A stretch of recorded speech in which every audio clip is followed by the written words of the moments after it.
चाय नहीं पियेंगे? चाय नहीं।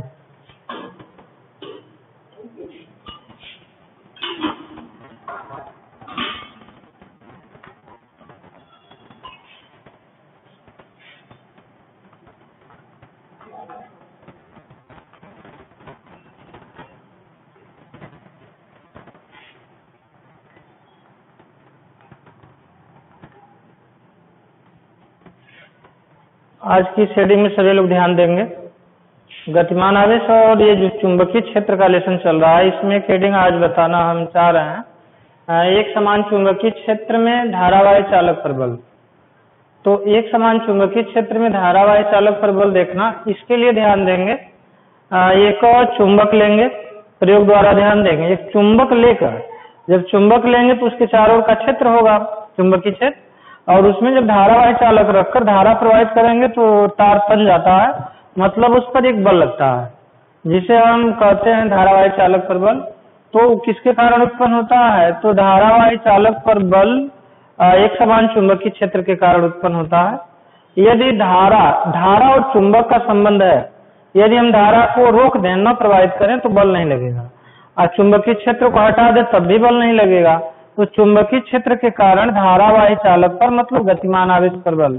लॉरेंज बल हम पिछली हेडिंग बताए थे बराबर QVB। तो F इक्वल टू, तो हम बताए थे कि QVB, तो Q का मतलब आवेश का परिमाण, V वेग उसका, तो गतिमान आवेश जो होता है वो धारा के तुल्य होता है। गतिमान आवेश के कारण ही धारा उत्पन्न होती है, तो कहा जाता है आवेश प्रवाह की समय दर को वैद्युत धारा कहते हैं। और ये B है चुंबकीय क्षेत्र, दोनों के कारण, मतलब आवेश गतिमान हो और चुंबकीय क्षेत्र हो तो बल उत्पन्न हो जाता है, वो बल कहलाता है लॉरेंज बल, जिसकी व्याख्या पिछली हेडिंग में हम कर चुके हैं। एक फार्मूला अभी हम दिखाएंगे तुम लोगों को, F इक्वल टू IBL। तो ये I है आवेश प्रवाह की समय दर, और B एक समान चुंबकीय क्षेत्र है, और L चालक की क्या है? धारावाही चालक की लंबाई है। और यदि धारावाही चालक को चुंबकीय क्षेत्र की दिशा से थीटा कोण पर रख देंगे तो वही F बराबर IBL sin थीटा होगा। इस फार्मूले का भी निगमन देखेंगे। लेकिन ये जो देख रहे हैं धारावाही चालक पर जो बल लग रहा है F इक्वल टू IBL, तो इसमें F जान रहे हैं कि वेक्टर है, सदिश राशि, इसमें दिशा होगा। और ये जो चुंबकीय क्षेत्र है वह भी वेक्टर है, I अदिश राशि है, L लंबाई भी अदिश है। तो इस चुंबकीय बल की, मतलब धारावाही चालक पर जो बल लगेगा उसकी दिशा हम दो नियम लगाकर बताएंगे। इसके पहले चुंबकीय क्षेत्र की दिशा हम बताए थे दो नियम लगाकर, एक दाएं हाथ की हथेली का नियम नंबर 1, और दूसरा था मैक्सवेल का दक्षिणावर्ती पेच का नियम। दो नियम बताया गया। तो चुंबकीय क्षेत्र की दिशा हम वहां देखे थे। आज किसकी दिशा देखेंगे? ये बल की दिशा देखेंगे। धारावाही चालक पर बल की दिशा बतलाने के लिए इसकी व्याख्या तो स्पष्ट हम करेंगे, अभी इस हेडिंग के बाद में हम दिखाएंगे। तो देखो यहाँ बात है धारावाही चालक पर बल की व्याख्या करना है। दो नियम लगाकर हम बल की दिशा बताएंगे, क्योंकि क्वेश्चन आएगा न्यूमेरिकल क्वेश्चन, तो उसमें बल की दिशा की भी जरूरत पड़ सकती है।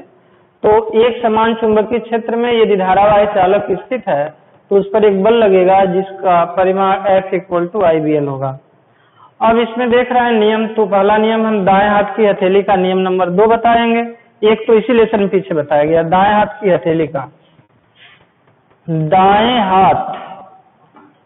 हाथ की हथेली का नियम नंबर 2, दाएं हाथ की हथेली का नियम नंबर 2 का नियम नंबर 2।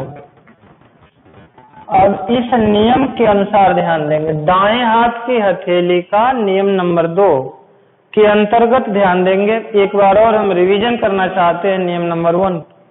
तो हम कहे थे कि यदि अपने दाएं हाथ के पंजे को इस प्रकार फैलाएं कि फैली हुई अंगुलियां उस बिंदु की ओर संकेत करें जहां पर हमें चुंबकीय क्षेत्र ज्ञात करना है।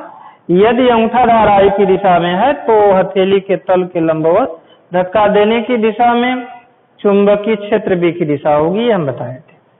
लेकिन आज देख रहे हैं कि दाएं हाथ की हथेली के नियम नंबर 2 के अंतर्गत हम क्या बताएंगे।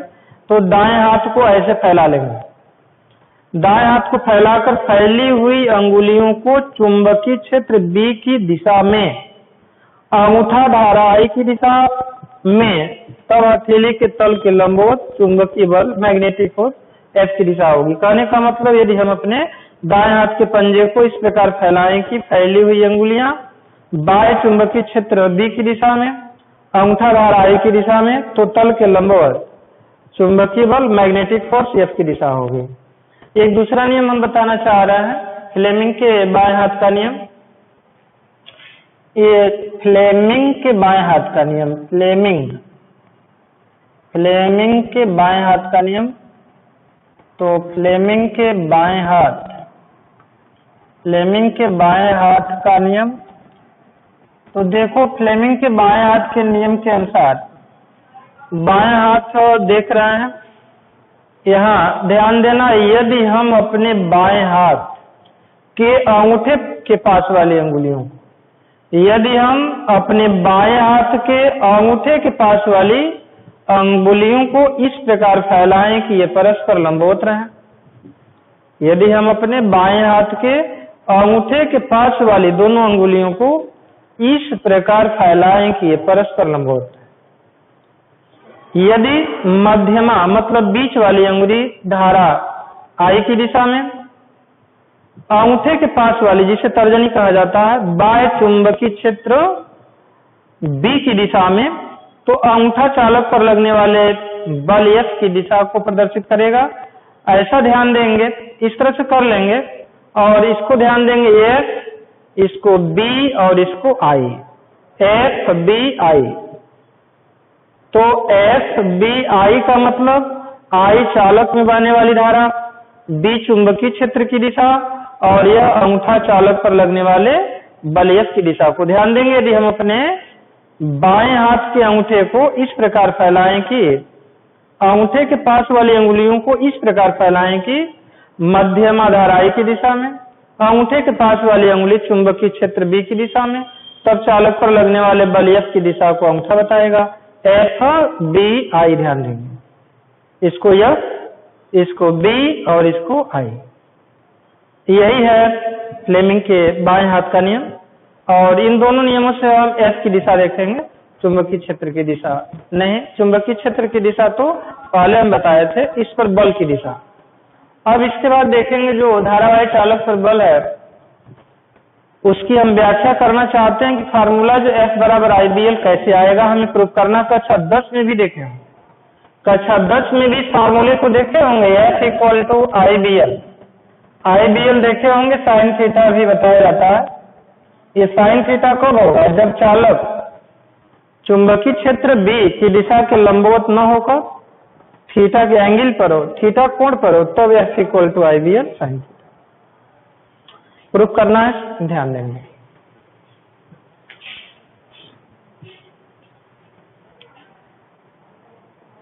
एक समान चुंबकीय क्षेत्र में धारावाही चालक पर बल F equal to IBL sine theta सूत्र का हमें निगमन करना है। तो इसके लिए हम मान लेंगे, माना कि एक चालक है, कंडक्टर है, जिसका अनुप्रस्थ क्षेत्रफल हम मान ले रहे हैं कैपिटल A। माना कि चालक है, कौन सा चालक है, तो धारावाही चालक। ये है धारावाही चालक, धारावाही चालक। तो धारावाही चालक का ये जो अनुप्रस्थ क्षेत्रफल है ये मान लेते हैं, और इस चालक की जो लंबाई है उसको L मान लेते हैं, और चालक में जो फ्री इलेक्ट्रॉन होंगे उनके ड्रिफ्ट वेलोसिटी को, अनुगमन वेग को मान लेंगे चालक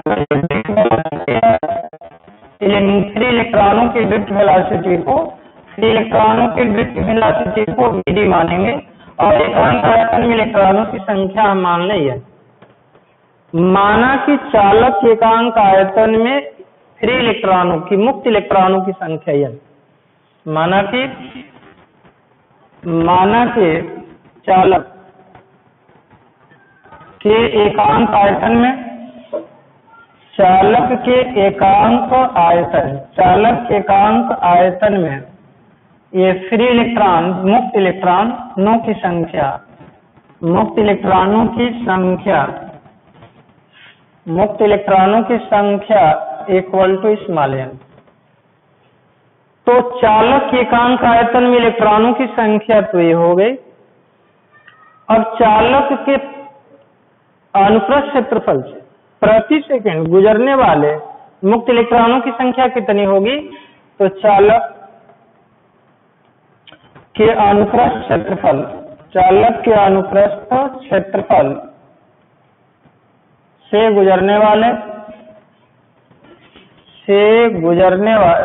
प्रति सेकंड गुजरने वाले, प्रति सेकंड गुजरने वाले मतलब जाने वाले, गुजरने वाले मुक्त इलेक्ट्रॉनों की संख्या, मुक्त इलेक्ट्रॉनों की संख्या ये बराबर होगा, ध्यान दो। और 1 सेकंड में चालक से कितने इलेक्ट्रॉन जा रहे हैं देखना है। चालक के एकांक आयतन में इलेक्ट्रॉन है n, तो 1 सेकंड में ध्यान दो इलेक्ट्रॉन अपने वेग के बराबर दूरी तय करेगा।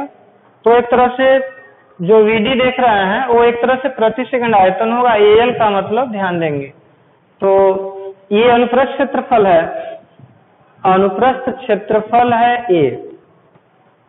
प्रति सेकंड इलेक्ट्रॉन जो गुजर रहे हैं तो NaVd लिखेंगे, ध्यान देंगे।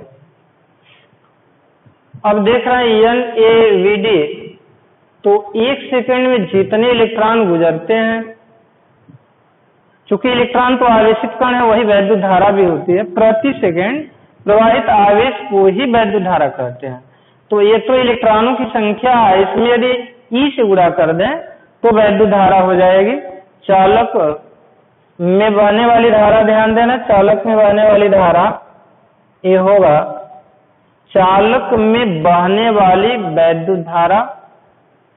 तो चालक में बहने वाली धारा क्या होगी? प्रति सेकंड ये इलेक्ट्रॉन जो गुजर रहे हैं तो इलेक्ट्रॉनों की संख्या का 1 इलेक्ट्रॉन के आवेश में गुणा करें तो हो जाएगी धारा। अतः चालक में धारा, अतः चालक में धारा I बराबर होता है इलेक्ट्रॉनों की संख्या का, हम आवेश से गुणा कर रहे हैं प्रति सेकंड 30 भाग मतलब 1 सेकंड, तो NEA हो जाएगा Vd।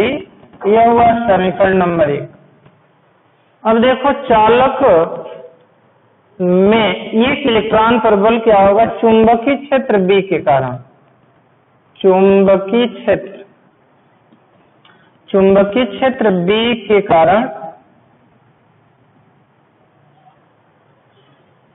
गतिमान मुक्त इलेक्ट्रॉन पर बल, गतिमान मुक्त इलेक्ट्रॉन, गतिमान मुक्त इलेक्ट्रॉन मतलब आवेश, इलेक्ट्रॉन का मतलब आवेश, आवेश पर बल और लगने वाला चुंबकीय बल, चाहे पर बल देखेंगे तो बल ये चूंकि 1 इलेक्ट्रॉन है, चुंबकीय क्षेत्र B के कारण गतिमान मुक्त इलेक्ट्रॉन मतलब आवेश पर जो बल होगा F डैश होगा। F डैश बराबर अभी तुम लोग हम बता रहे थे कि QVBL होता है, QVB होता है। तो QVB का मतलब ध्यान देंगे, Q का मतलब E और V का मतलब वेग, तो यहाँ Vd और यहाँ B लिखेंगे चुंबकीय क्षेत्र और यहाँ साइन थीटा भी करेंगे। 1 इलेक्ट्रॉन पर ये बल हुआ। अब इसमें ध्यान देना, मान तो हमें रखना है F का, तो F बराबर ध्यान देना F बराबर IBL हमें सिद्ध करना है, तो IB तो रहेगा, EL हमें लाना है। अब ये बता सकते हैं कि ये कैसे आएगा, तो ध्यान दो। अब देख रहे हैं कि 1 इलेक्ट्रॉन पर मतलब चुंबकीय क्षेत्र B के कारण गतिमान मुक्त इलेक्ट्रॉन मतलब 1 इलेक्ट्रॉन पर ये बल हुआ। अब चालक में देखा जाए कितने इलेक्ट्रॉन हैं उस पर बल, चालक पर लगने वाला कुल बल, चालक पर लगने वाला कुल बल, तो चालक पर लगने वाला कुल बल तो वह तो होगा F, और F का मतलब ध्यान देंगे 1 इलेक्ट्रॉन पर लगने वाला बल गुणे चालक में इलेक्ट्रॉनों की कुल संख्या। तो देखो चालक में 1 इलेक्ट्रॉन पर बल, 1 इलेक्ट्रॉन पर बल, 1 इलेक्ट्रॉन पर बल और गुणे चालक में इलेक्ट्रॉनों की कुल संख्या। चालक में इलेक्ट्रॉनों की कुल संख्या, चालक में इलेक्ट्रॉनों की कुल संख्या। तो बताओ F बराबर, एक इलेक्ट्रॉन पर बल तो देख रहे हैं कि F डैश है, और चालक में इलेक्ट्रॉनों की कुल संख्या कितनी होगी। तो एकांक आयतन में n इलेक्ट्रॉन माने गए हैं, तो चालक का कुल आयतन कितना होगा। तो चालक की लंबाई के अनुप्रस्थ क्षेत्रफल से गुणा कर दें, Al चालक का संपूर्ण आयतन होगा। तो चालक में इलेक्ट्रॉनों की कुल संख्या होगी n Al। n का मतलब एकांक आयतन में इलेक्ट्रॉनों की संख्या, Al का मतलब ध्यान देंगे, Al का मतलब चालक का संपूर्ण आयतन। तो एकांक आयतन में जितने इलेक्ट्रॉन होंगे, Al मतलब चालक की कुल आयतन से गुणा कर दें तो टोटल इलेक्ट्रॉनों की संख्या का हमें पता अवश्य चल जाएगा। अब इसमें हम मान रखना चाहेंगे F डैश का। तो देखो F equal to F dash है EVDD और NAL होगा, और F डैश में साइन थीटा भी है, EVDD साइन यहाँ थीटा भी लिखेंगे। अब इसमें देखो समीकरण नंबर 1 में देख रहे हैं कि N A भी है, VD भी है कि नहीं है। तो उसको हम एक जगह लिख देते हैं, गुणा की संक्रिया क्रम भिन्न में होती है, N A EVD। तो इसमें देखो N है लिखा गया, A भी है लिख दिए, EVD लिखे। अब बचा इसमें BL sine theta, BL sine theta. इसमें बताओ NEAVD के जगह पर हम क्या लिख सकते हैं। तो NEAVD के जगह पर लिखा जा सकता है समीकरण नंबर 1 से I, मतलब F इक्वल्स टू हो गया IBL साइन थीटा। और इसमें देखो विशेष स्थितियों में यदि ध्यान देंगे, यदि थीटा इक्वल टू 0 कर दें तब बता सकते हैं कि F इक्वल टू हो जाएगा 0।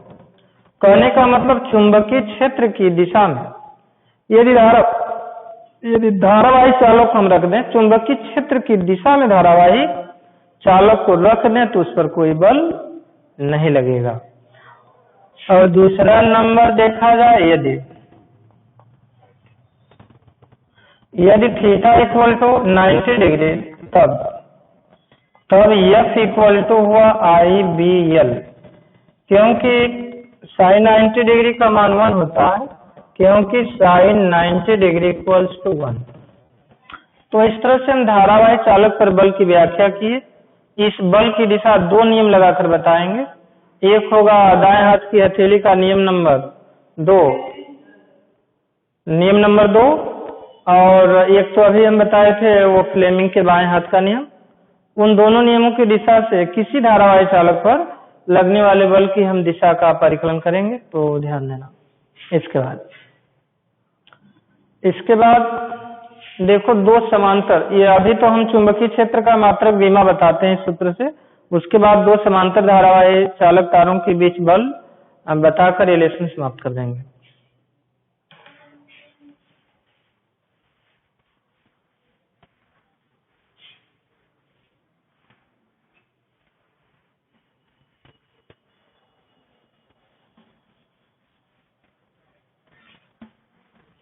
चुंबकीय क्षेत्र B का मात्रक एवं विमा।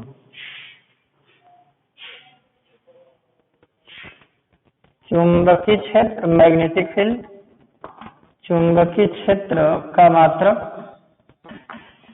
चुंबकीय क्षेत्र का मात्रक एवं विमा, का मात्रक एवं विमा। देखो ये फार्मूला है F इक्वल टू N, तो B से मतलब है B का मात्रक बराबर, ध्यान देना, B का मात्रक, और ये बराबर होगा F का मात्रक और बटा F का मात्रक और बटे I का मात्रक और गुणे L का मात्रक, गुणे यल का मात्रक, तो एफ का मात्रक न्यूटन, एफ का मात्रक होगा न्यूटन और गुणे आई का मात्रक एम्पियर, धारा है तो एम्पियर और गुणे ये मीटर हुआ। या टेस्ला भी कहा जाता है, या टेस्ला, या इसी को वेबर पर मीटर स्क्वायर भी कहा जाता है, या वेबर प्रति मीटर स्क्वायर। इसका एक अन्य मात्रक टेस्ला भी वेबर पर मीटर स्क्वायर, न्यूटन पर एम्पियर मीटर के अलावा इसका एक अन्य मात्रक गॉस भी होता है।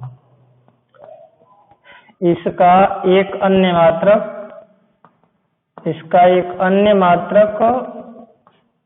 गॉस, इसका एक अन्य मात्रक गॉस भी होता है। देखो एक गॉस और टेस्ला में संबंध होता है, एक गॉस बराबर कितना टेस्ला होता है, इसको चेंज किया जाता है सीजीएस और एमकेएस पद्धति से लेकर। तो ये तुम लोगों को कक्षा 11 में बताया गया होगा, जिससे न्यूटन एम्पियर मीटर और गॉस में, तो जो एमकेएस पद्धति है उसको सीजीएस में लाएंगे। तो एक टेस्ला बराबर कितना गॉस, तो गॉस छोटा मात्रक है और टेस्ला क्या है, बड़ा मात्रक है। अब इसमें देखेंगे चुंबकीय क्षेत्र का मात्रक विमा तो हो गया। इसके बाद दो समांतर धारावाही चालक तारों के बीच बल, एम्पियर की परिभाषा बताकर रिलेशन समाप्त। दो समांतर धारावाही चालक, दो समांतर धारावाही चालक, दो समांतर धारावाही चालक, दो समांतर धारावाही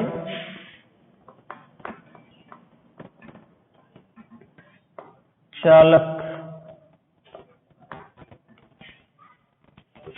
तार के बीच बल,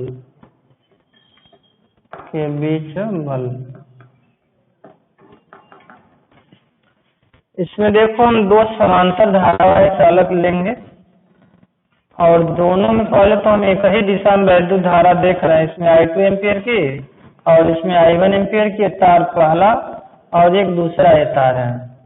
अब इस तार में देख रहे हैं I1 है, तो I1 से I2 की दूरी मान लेंगे, लंबवत दूरी R।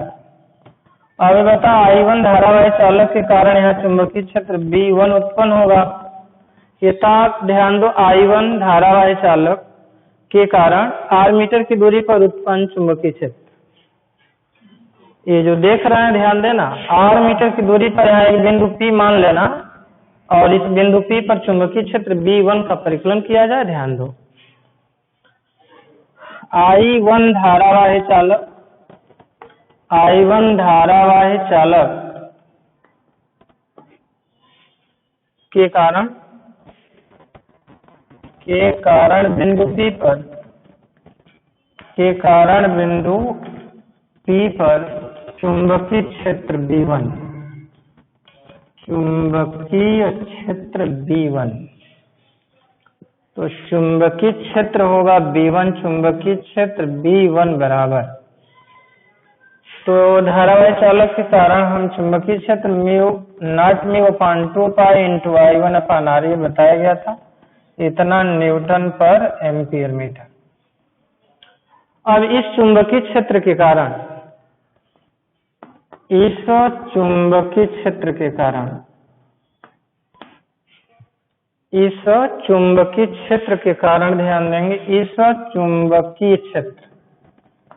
चुंबकीय क्षेत्र के कारण I2 धारावाही चालक, I2 धारावाही चालक की L लंबाई, चालक की L लंबाई पर लगने वाला, L लंबाई पर लगने वाला चुंबकीय बल, मैग्नेटिक फोर्स, लंबाई पर लगने वाला चुंबकीय बल, लगने वाला चुंबकीय जो बल होगा वह F इक्वल टू, ध्यान देंगे अभी हम IBL साइन थीटा बताए हैं, तो ये बताओ I की जगह पर तो I2 लिखेंगे, I2, B की जगह पर B1 L साइन थीटा, अब F इक्वल टू I2 रहेगा, लेकिन B1 की जगह पर मान यहाँ से लिखेंगे ये naught mu upon 2 pi into I1 upon R L sine theta, या इसको लिखा जा सकता है F इक्वल टू naught mu upon 2 pi into I1 I2 अपॉन R L साइन थीटा। तार की प्रति एकांक लंबाई, तार की प्रति एकांक लंबाई के बीच बल, तार की प्रति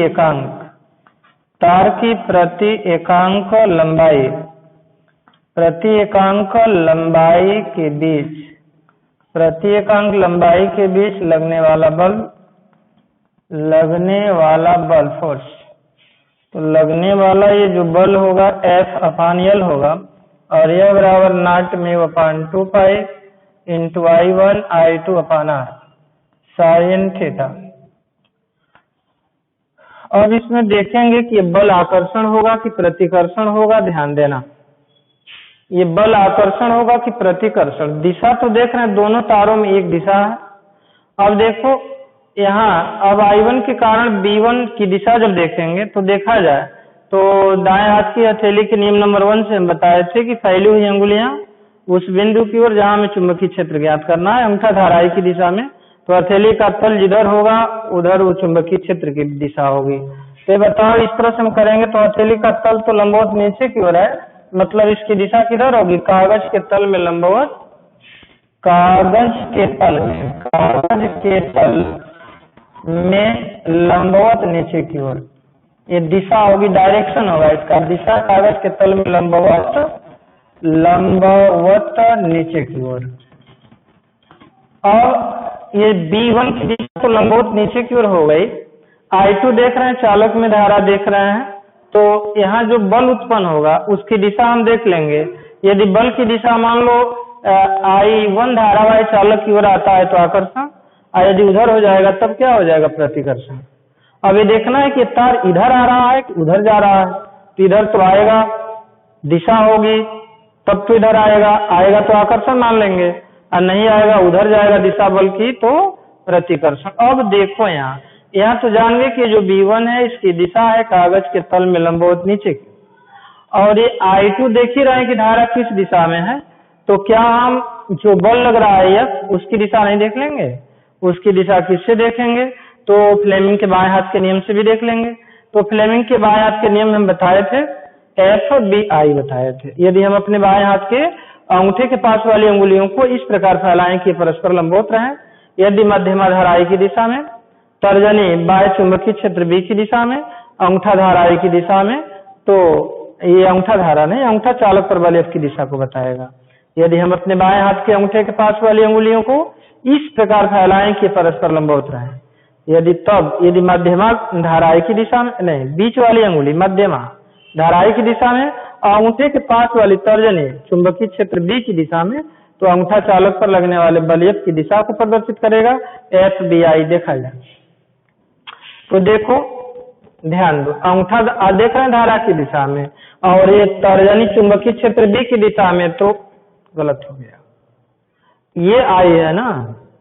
तो ऐसे करेंगे, ऐसे ये धाराई की दिशा में हो गया I2 की दिशा, और तर्जनी चुंबकीय क्षेत्र अंगूठा इधर आ रहा है, इसका मतलब ये बल कौन सा होगा?